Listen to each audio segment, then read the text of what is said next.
Nosotros fue fundamental también.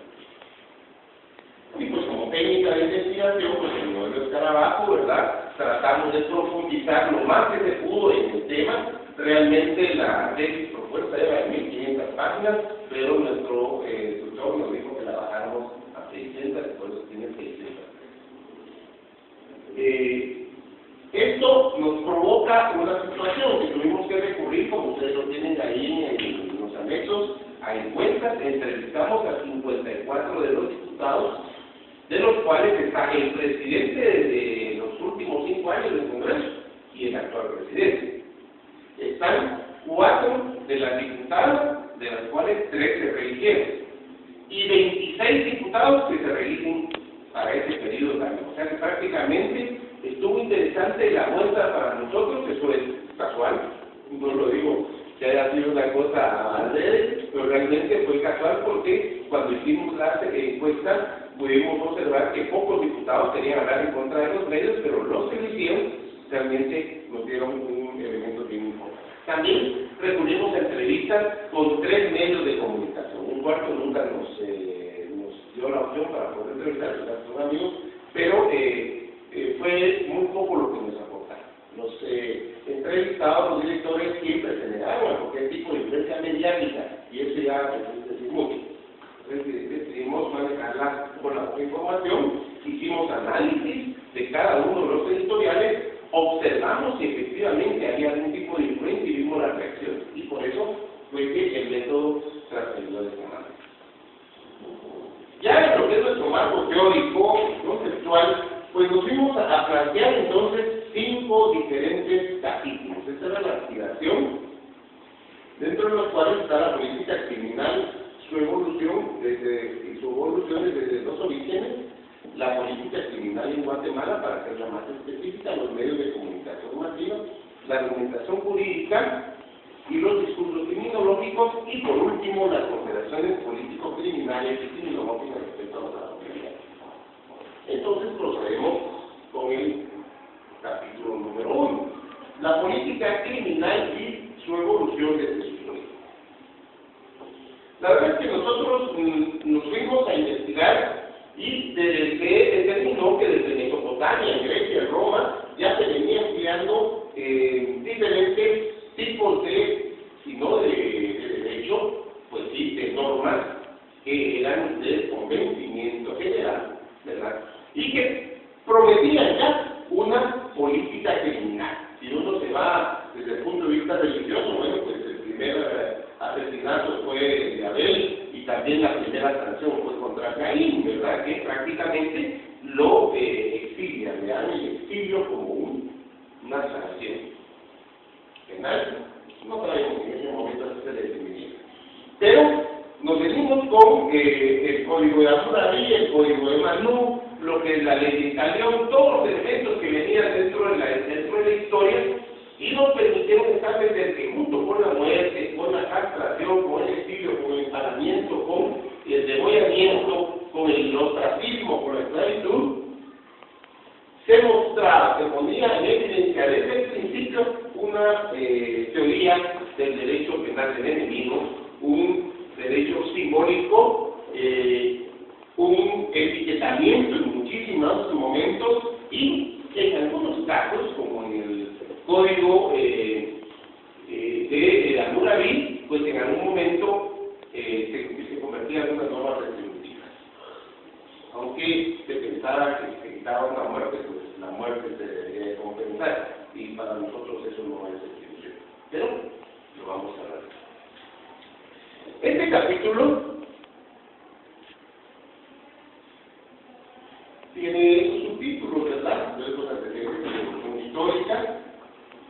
También planteamos los tipos de política criminal, desde la clásica, la positivista, la sociológica, nos fuimos a la retribucionista, entramos un poquito al análisis de la finalista, la teoría funcionalista sistémica, lo que es la teoría dogmática, la imputación objetiva, la crítica, la garantista, el expansionismo, el minimalismo o escuela de Frankfurt, y dos corrientes que nos han parecido sumamente interesantes estudiarlas, como la gran teoría de etiquetamiento que plantea Zaffaroni y las teorías contemporáneas de Zaffaroni y Rossin que están señalando. Entonces, nos fuimos a los tipos de teorías, cada uno con sus respectivos estudiosos, ¿verdad? Desde la clásica con Rossi, con Romazzoni, con Beckman, con tantos estudiosos que han permitido otorgarnos esta riqueza de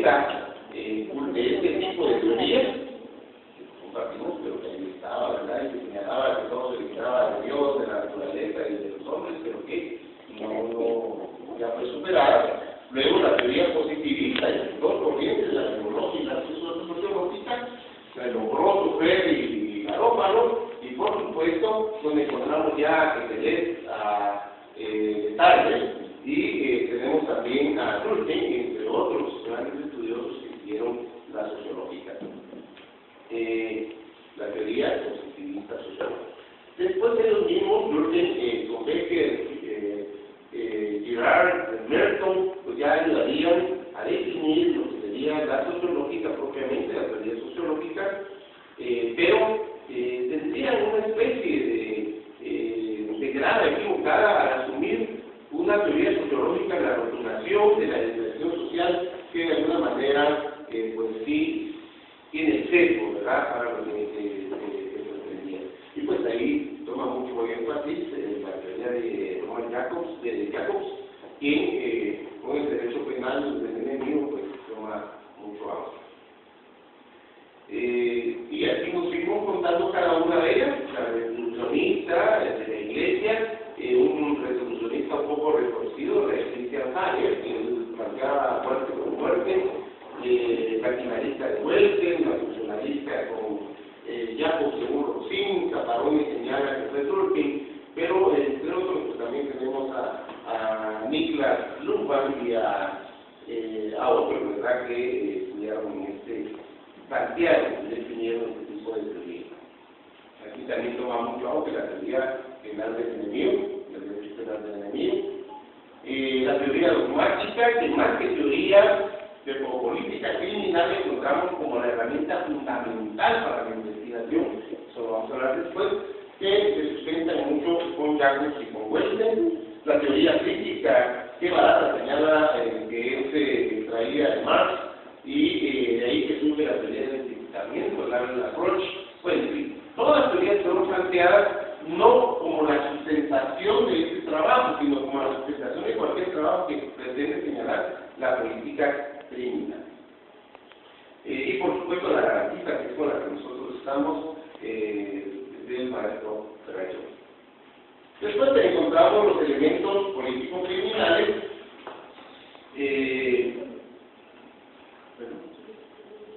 los elementos políticos criminales, que no vamos a ahondar mucho, pero que quisiéramos nosotros simplemente resaltar que ahí está la teoría de investigación objetiva, el número crimen sin ley, las causas de justificación, los principios de culpabilidad, bueno, los mismos derechos elementales de los seres humanos, todos esos elementos son importantísimos dentro de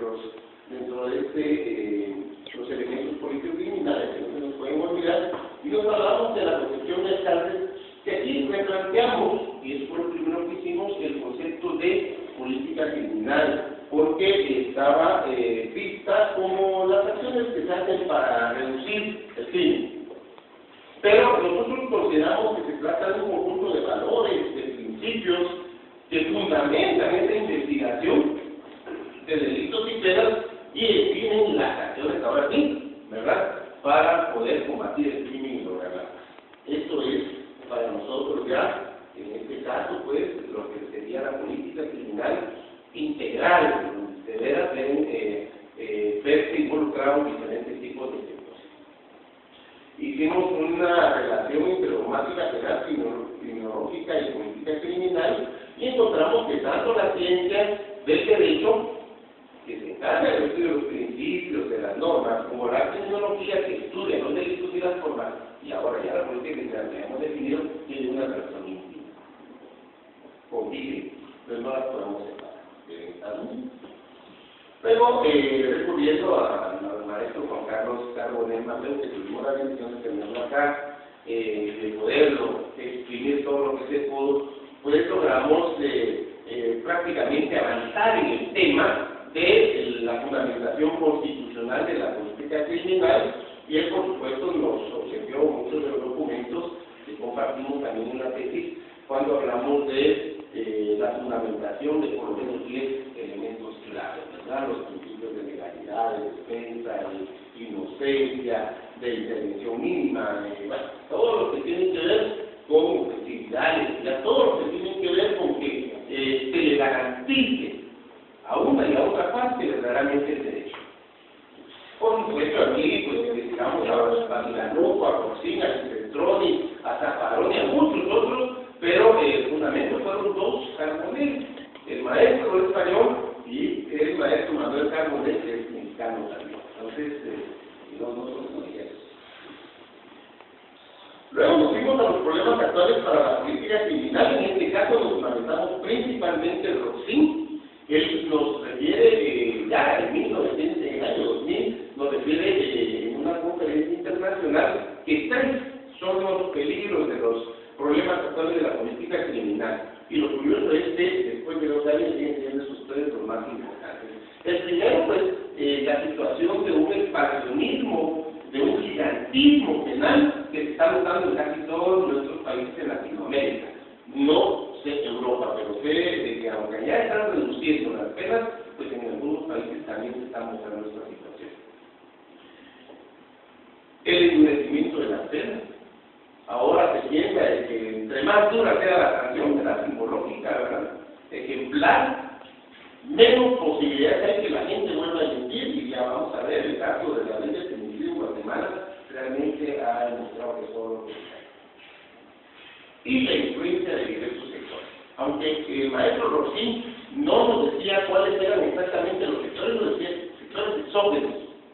Pues hoy ya notamos que hay influencia de la Iglesia, influencia de la Embajada de Estados Unidos, de las otras embajadas aquí en el país, de la CICIG, de los medios de comunicación. O sea, hay una influencia considerable de diversos sectores en lo que es la política criminal. Y bueno, después planteamos lo que es la ley y el orden, porque creímos que en este capítulo deberíamos aterrizar definitivamente qué estaba pasando con la norma y su aplicación. Y por eso fue que terminamos con ese tema.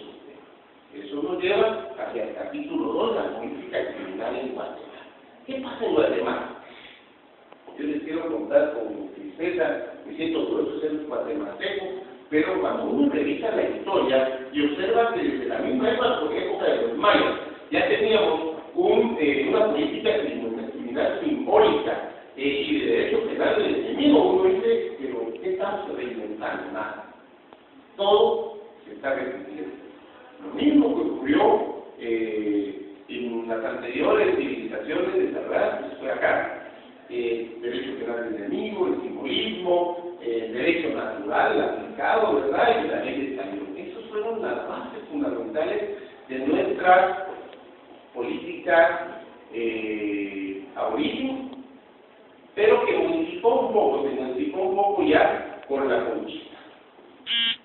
En este caso, en 1808, pues encontramos las constituciones de Cádiz y Bayona, una referida por España y la otra por Francia, ¿verdad?, en las que comienzan a notarse algunos cambios en el tratamiento de las personas. No se había eliminado la esclavitud como una sanción incluso penal.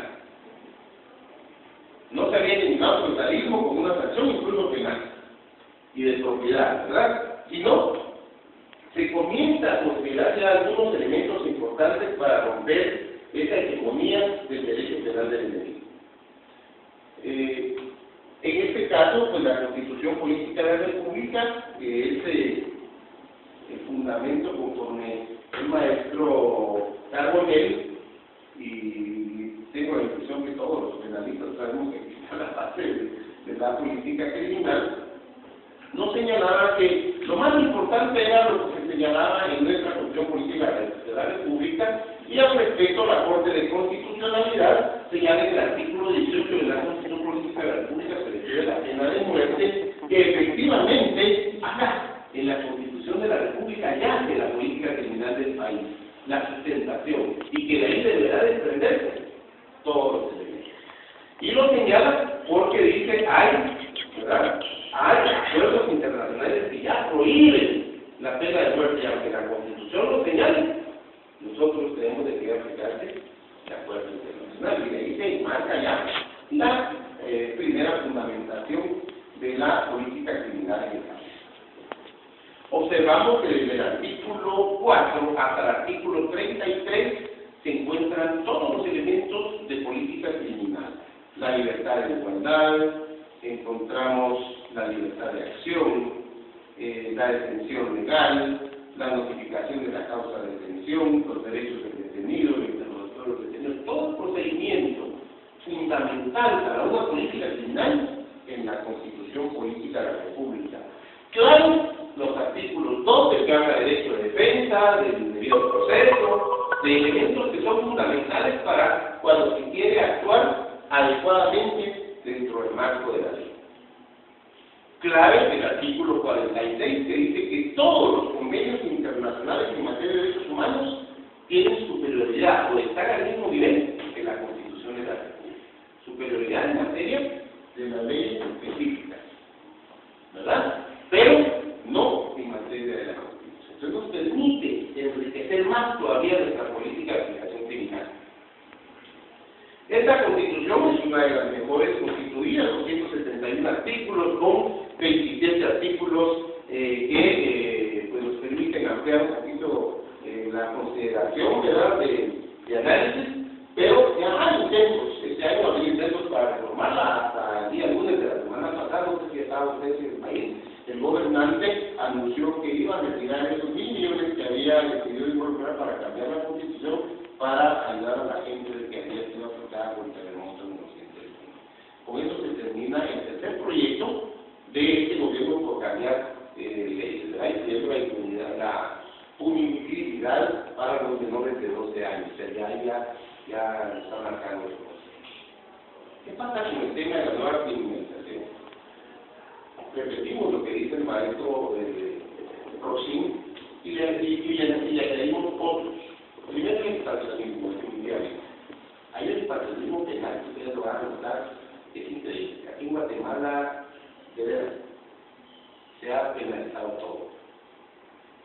Yo lo voy a algunos tiempos, pero sin embargo se está recurriendo a la analogía en delitos no tipificados, aunque el COE, la ley del organismo judicial, prohíbe que la analogía pueda hacerse. Aunque todos sabemos que en el Código Sustantivo Penal se dice que no podrá recurrirse a la analogía, pero aquí se está yendo a eso. Penas desproporcionadas, solo el día viernes se condenaba a una persona a 20.000 años de cárcel, que es una situación que se sale de cualquier tipo de pensamiento. Hace algún tiempo fueron 7.000, ustedes son a 20.000 al último, más años sancionados, ¿verdad? Y por supuesto, ya lo que nos preocupa, la criminalización de estudiantes, de indígenas, de madres, de féminas, o sea, de mujeres y de otros sectores que antes no eran objeto de señalamiento, pero como ahora ya se organiza la mujer y condena, entonces ellas son revoltosas, hay que intentar eso y ya estamos en eso, ¿verdad? Se detuvo hace poco a un grupo de estudiantes y a una maestra porque decidieron no permitir entrar a los agentes de la policía, ¿verdad?, al centro educativo, los tomaron y los llevaron a la prisión, aduciendo que habían sido agredidos por una señora de 72 años y estudiantes de 14 y 15 años. Ellos están agarrados y dicen, pero hay un señor, yo les a propósito de la cosa porque ese es el último elemento de la nueva criminalización. Una corrupción extrema en los organismos de seguridad.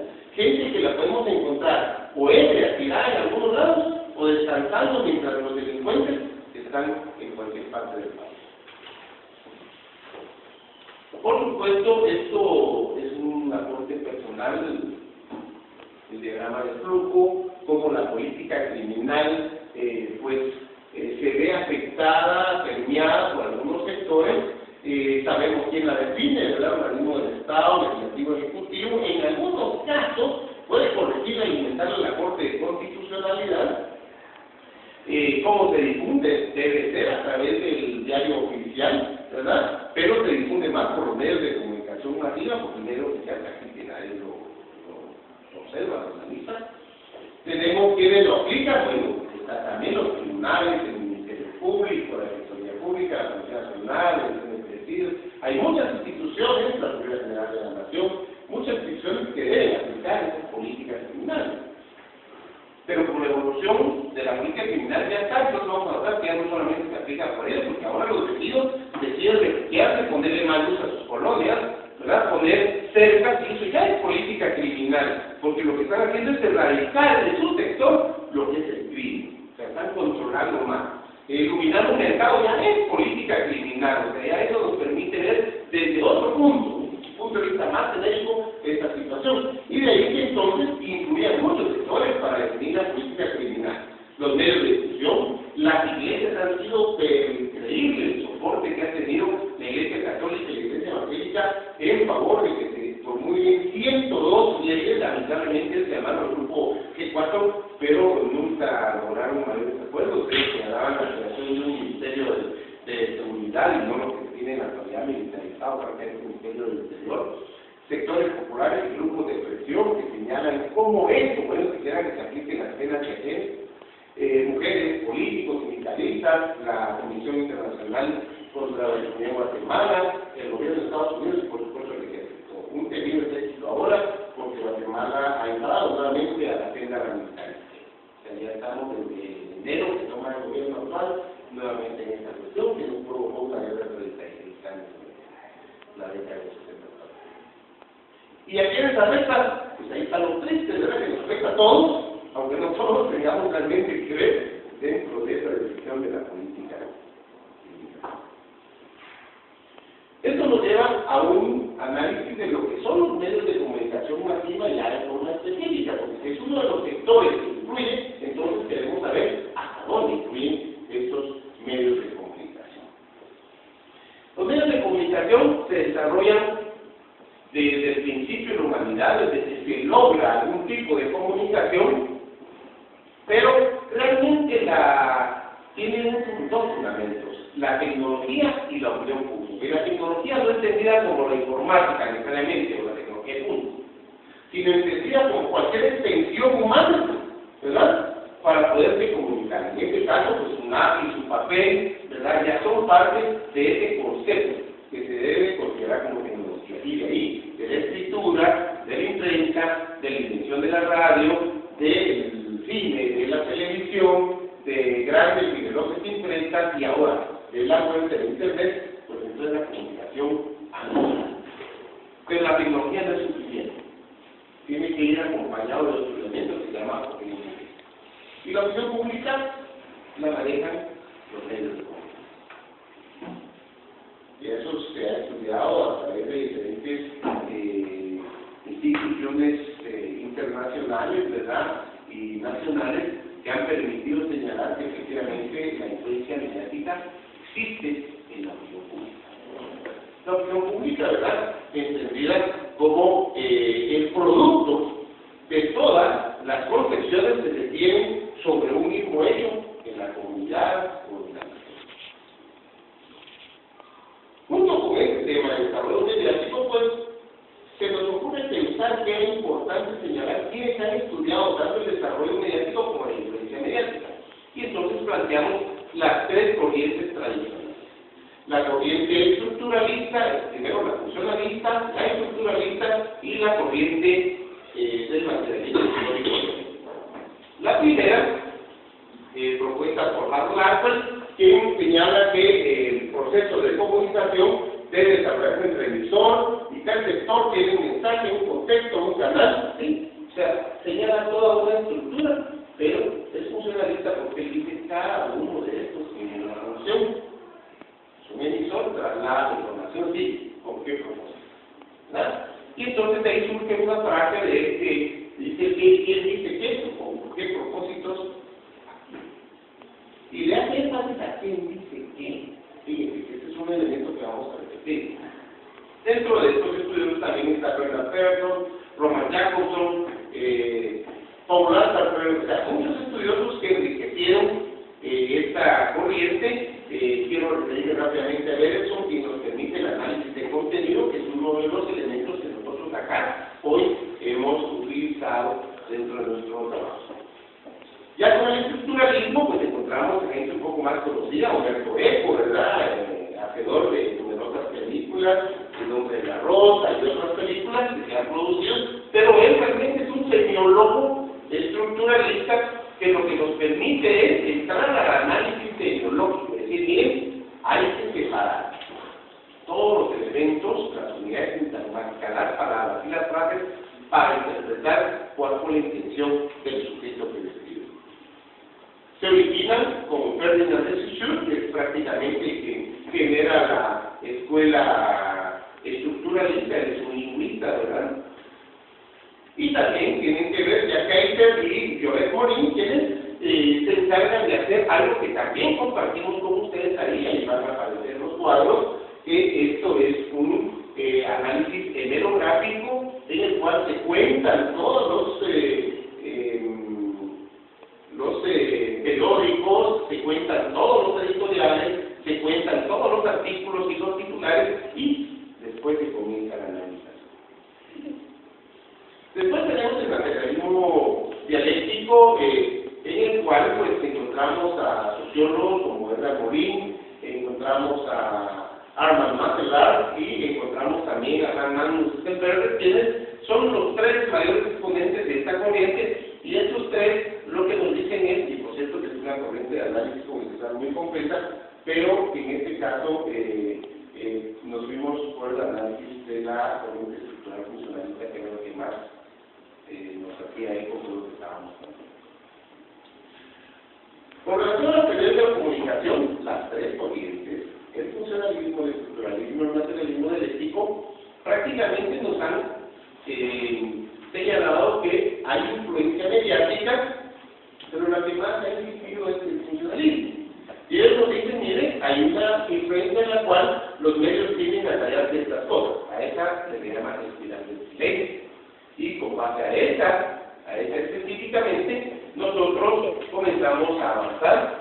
Esta espiral del silencio propuesta por Harold Maxwell, que es el que nos hace hacia quién dice qué, con qué efectos, y a quién, pues él comienza a señalar que efectivamente los medios de comunicación señalan lo que a ellos les interesa y ocultan lo que les preocupa por lo que les necesitan. Una espiral del silencio que se une, ¿verdad?, junto con otras corrientes. Mass Communication Research, disculpen mi inglés, es muy bueno, Mass Communication Research, que es la teoría de los efectos de la comunicación y que es inventada por Noel Newman, ¿verdad? Investigadores que junto con Humberto plantean que es lo mismo la espiral del silencio que lo que ellos plantean, la teoría de los efectos. Porque si callan, influyen, y si dicen, influyen. Luego nos encontramos a otros teóricos como Macomb, quien dice una segunda teoría que es la agenda mediática, agenda setting, que definitivamente